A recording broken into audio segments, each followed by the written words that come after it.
Film के शुरुआती scene में मिलो स्टैनफील्ड नाम का एक शख्स है जो ऑटिज्म स्पेक्ट्रम डिसऑर्डर या एएसडी से पीड़ित है। वह न्यू जर्सी की एक सड़क पर खड़ा है और पास की एक फूल की दुकान में एक महिला पर नजर रख रहा है। इस बीच वह अपने आसपास होने वाली घटनाओं के समय से जुड़ी कुछ जटिल गणनाएं भी करता हुआ दिखाई देता है। मिलो एक यात्री बस, एक गड्ढा, एक स्ट्रीट आर्टिस्ट और एक तेज रफ्तार साइकिल सवार को आते हुए देखता है। इन सब बातों को ध्यान में रखते हुए वह सड़क पार करता है और गड्ढे से सटे मेलबॉक्स के ऊपर एक पेन रख देता है। इसके तुरंत बाद उसकी योजनाबद्ध प्रतिक्रिया होती है। एक टैक्सी गड्ढे के ऊपर से गुजरती है, जिससे पानी पेन पर गिर जाता है और वह जमीन पर गिर जाता है। यह स्ट्रीट आर्टिस्ट का ध्यान खींचता है, जो फिर पेन उठाने के लिए आगे बढ़ता है। उसी समय तेज रफ्तार साइकिल चालक आर्टिस्ट से टकरा जाता है, जिसके परिणाम स्वरूप वह मेलबॉक्स से टकराता है और पास के फल के ठेले पर गिर जाता है। सड़क पर अफरा तफरी मच जाती है, जिससे बस चालक सहित सभी का ध्यान भंग हो जाता है। नतीजतन वह ट्रैफिक लाइट के लाल होने पर ध्यान नहीं देता और सड़क पार कर रही उसी महिला को टक्कर मार देता है, जिससे उसकी मौके पर ही मौत हो जाती है। और लोग कहते हैं कि गणित खतरनाक नहीं है। इसके बाद माइलो यह पुष्टि करने के बाद घटनास्थल से चला जाता है कि उसकी योजना सही तरीके से चल रही है। इसके बाद सीन में एफबीआई की एक विशेष एजेंट ओलिविया डेनहैम आती है। वह होमलैंड सिक्योरिटी के फ्रिंज डिवीजन के लिए काम करती है, जो पैरानॉर्मल घटनाओं में विशेषज्ञता रखती है। ओलिविया अपने सिर पर चोट लगने के कारण लंबे अंतराल के बाद काम पर वापस लौटती हुई दिखाई देती है। जैसे ही वह फ्रांसीसी मुख्यालय में प्रवेश करती है, उसका स्वागत उसके एक साथी अधिकारी चार्ली से होता है, जो टीम का सुपरवाइजर है। इस बीच एजेंसी के प्रमुख वाल्टर बिशप ओलिविया की वापसी के बारे में लैब सहायक फिलिप ब्रुअल्स में से एक से बात कर रहे हैं। फिलिप का कहना है कि वह फॉक्स ओलिविया नाम की एक डोपेलगैंगर है और चिंता व्यक्त करती है कि क्या वे अपनी टीम में एक इम्पोस्टर को शामिल कर सकते हैं। यहाँ यह पता चलता है कि कार्यालय के अंदर मौजूद ओलिविया असली नहीं है। वह असल में एक धोखेबाज है, जिसे असली ओलिविया की जगह लेने के लिए लाया गया है। वाल्टर फिर बताता है कि ओलिविया को इस ब्रह्मांड में रखने और असली ओलिविया की यादों को उसमें भरने के पीछे उसकी मंशा क्या है। उसका दावा है कि नकली ओलिविया ही एकमात्र ऐसी है जो बिना किसी नुकसान के एक ब्रह्मांड से दूसरे ब्रह्मांड में जा सकती है। वाल्टर यह पता लगाना चाहता है कि वह ऐसा कैसे कर सकती है। इसके लिए वह कहता है कि उन्हें उसे विश्वास दिलाना होगा कि वह यहाँ की है। फिलिप पूछता है क्या होगा अगर उसकी नई पहचान नहीं टिकी, जिस पर चीफ जवाब देता है कि अब उसकी कोई जरूरत नहीं होगी। उसके बाद चार्ली टीम को उस बस दुर्घटना के बारे में बताता है, जिसके बारे में उसका दावा है कि इस हफ्ते में 2 बार ऐसा हुआ है। हर बार पीड़ित की मौत हो गई है। फिर वह अपने दल को घटनास्थल पर जाने से पहले सावधानी बरतने के लिए कहता है। थोड़ी देर बाद एफबीआई की टीम दुर्घटना स्थल पर पहुंचती है और किसी भी सुराग या सुराग की तलाश में अलग हो जाती है। जांच का नेतृत्व लिंकन ली नाम का एक और एफबीआई एजेंट करता है, जिसका चेहरा जलने के निशान से खराब हो गया है। चार्ली शव का निरीक्षण करता है और उसके फिंगरप्रिंट का उपयोग करके उसके बारे में और जानकारी हासिल करता है। उससे अंततः पता चलता है कि मृत महिला का नाम जूलियन फोस्टर है। इस बीच ओलिविया बस ड्राइवर से पूछताछ करती है, जो इस घटना से हिल गया है क्योंकि उसने अब तक किसी पक्षी या जानवर को नहीं मारा था। वहीं एजेंट ली पर्यावरणीय कारकों के किसी भी लक्षण के लिए परीक्षण करता है, लेकिन कुछ नहीं पाता है। हालांकि उसे घटनास्थल पर वही बॉल पॉइंट पेन मिलता है। प्रत्यक्षदर्शियों से पूछताछ करने के बाद ओलिविया एजेंट ली के पास जाती है और उसे बताती है कि स्थानीय कलाकार पेन उठाने के लिए नीचे झुका था, जिस दौरान वह साइकिल सवार से टकरा गया और फल के ठेले में गिर गया।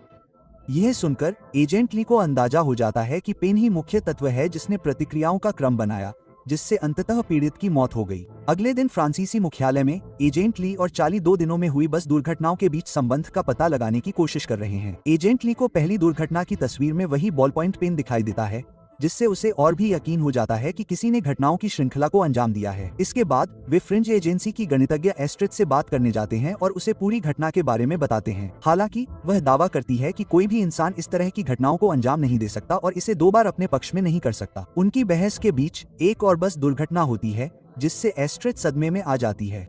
2 और 2 का मतलब है कि आप बस से टकरा जाते हैं। एफबीआई एजेंट तुरंत घटनास्थल पर पहुंचते हैं और पाते हैं कि इस बार पीड़ित अभी भी जीवित हैं। आसपास खड़े लोगों से पूछताछ करने पर उन्हें पता चलता है कि एक कुत्ता अचानक सड़क पार कर गया, जिससे बस का संतुलन बिगड़ गया। तभी ओलिविया को जमीन पर एक ऐसा ही बॉल पॉइंट पेन लुढ़कता हुआ दिखाई देता है, जिससे उसे एहसास होता है कि घटनाओं का सिलसिला अभी खत्म नहीं हुआ है। वह इधर उधर देखती है और एक संदिग्ध मिलो को ऊपर से पुल से नीचे झांकते हुए देखती है। कुछ ही देर बाद यब पहने एक आदमी सड़क पार करने के लिए आगे बढ़ता है, तभी सामने से आ रही एक एम्बुलेंस उसे टक्कर मार देती है। मुझे लगता है कि पैरामेडिक को अपना कोटा पूरा करना था। अपने संदेह की पुष्टि के बाद ओलिविया अपनी टीम को सचेत करती है और मिलो की ओर दौड़ती है। यह देखकर बाद वाला तुरंत एक और घटना की योजना बनाता है और पुल से एक साइकिल फेंक देता है। इससे एक बस अपना रास्ता बदलकर ओवरहेड पुल के नीचे से निकल जाती है। ओलिविया उसे बंदूक की नोक पर रखती है और उसे आत्मसमर्पण करने की धमकी देती है, लेकिन मिलो पुल से कूद जाता है, बस की छत पर उतर जाता है और भाग जाता है। मिलो बस कानाफूसी करने वाला है। इस घटना के बाद मिलो घर लौटता है है और अपनी बहन मारेलिन को उसके लिए चिंतित पाता है। वह उसे बताती है कि उसे अस्पताल से कई फोन आ रहे हैं,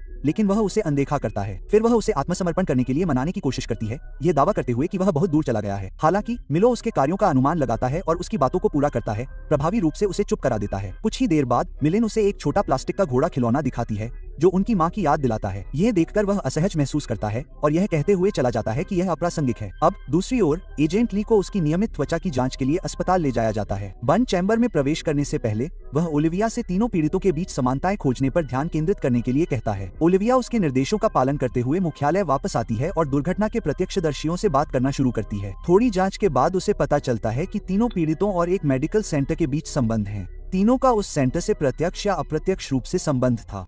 वह अपनी बात चार्ली को बताती है और दोनों तुरंत उस मेडिकल सेंटर पहुंच जाते हैं। वहां पहुंचने पर ओलिविया देखती है कि एक मरीज वही बॉल पॉइंट पेन इस्तेमाल कर रहा है क्योंकि वे डिजिटल डिवाइस को हैंडल नहीं कर पा रहे हैं। आईपैड से उनकी आंखें खराब हो जाती हैं। बाद में उनकी मुलाकात मुख्य डॉक्टर लेवेन से होती है जो बस दुर्घटना के तीनों पीड़ितों को पहचानता है। पीड़ितों के बारे में कुछ जानकारी देने के बाद डॉक्टर 11 बताते हैं कि वे मानसिक रूप से कमजोर मरीजों को उनकी बुद्धिमत्ता बढ़ाने के लिए प्रायोगिक प्रक्रियाओं के जरिए मदद कर रहे हैं। वह उन्हें उनके मरीजों का एक वीडियो फुटेज भी दिखाते हैं जिसमें ओलिविया मिलो को देखती है। उसके बारे में पूछने पर डॉक्टर लेवेन बताते हैं कि वह उनके मरीजों में से एक है जिसने उसी दवा के परीक्षण से गुजरा था जिससे उसका IQ कई गुना बढ़ गया था।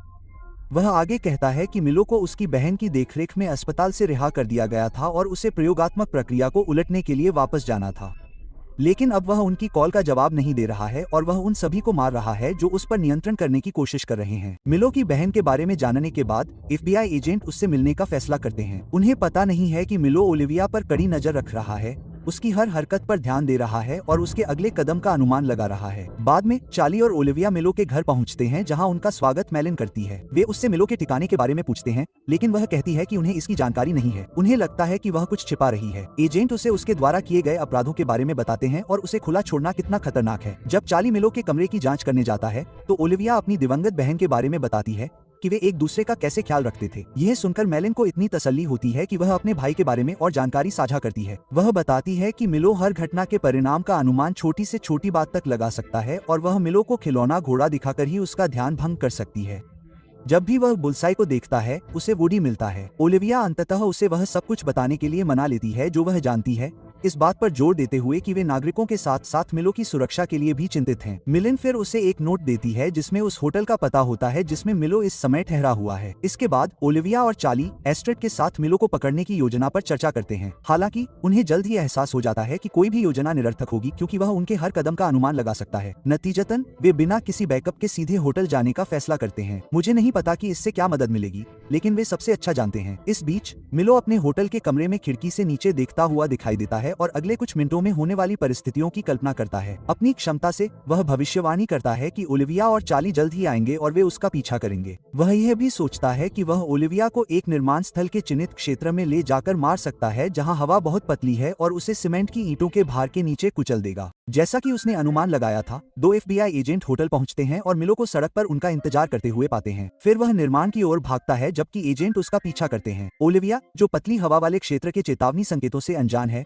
रेस्पिरेटर पहनने के लिए रुकने के बजाय उसमें से भाग जाती है। इससे वास्तव में मिलो का अनुमान गलत हो जाता है। उसने नहीं सोचा था कि वह इतनी मूर्ख होगी। इसके अलावा वह सीमेंट की ईंटों के ढेर से भी बचती है जिसके बारे में मिलो को लगा था कि वह उसे कुचल देगी। विलेन अपनी गणना गलत होते देखकर हैरान रह जाता है और अंततः ओलिविया द्वारा पकड़ लिया जाता है। इस समय ऑक्सीजन के निम्न स्तर के कारण ओलिविया लगभग दम घुटने वाली होती है, लेकिन शुक्र है कि चार्ली सही समय पर पहुंच जाता है और उसे सांस लेने के उपकरण से मदद करता है। इन घटनाओं के बाद चार्ली ओलिविया से पूछता है कि उसने रेस्पिरेटर क्यों नहीं पहना, जिस पर वह जवाब देती है कि उसे चेतावनी के संकेत का पता नहीं था। बाद में ओलिविया मिलिन को अस्पताल ले जाती है जहां मिलो एक सुपर कंप्यूटर से बातचीत करता हुआ दिखाई देता है। डॉक्टर के अनुसार IQ बढ़ाने वाली दवा मिलो के दिमाग में बहुत लंबे समय से है, जिसके कारण वे रिवर्सल प्रक्रिया को अंजाम नहीं दे पा रहे हैं। अब उसका दिमाग इतना उन्नत हो गया है कि केवल मशीनें ही उसके विचारों को समझ सकती हैं। इस खबर से दुखी होकर मेलिन कमरे के अंदर जाती है और अपने भाई के सामने खिलौना घोड़ा छोड़ देती है।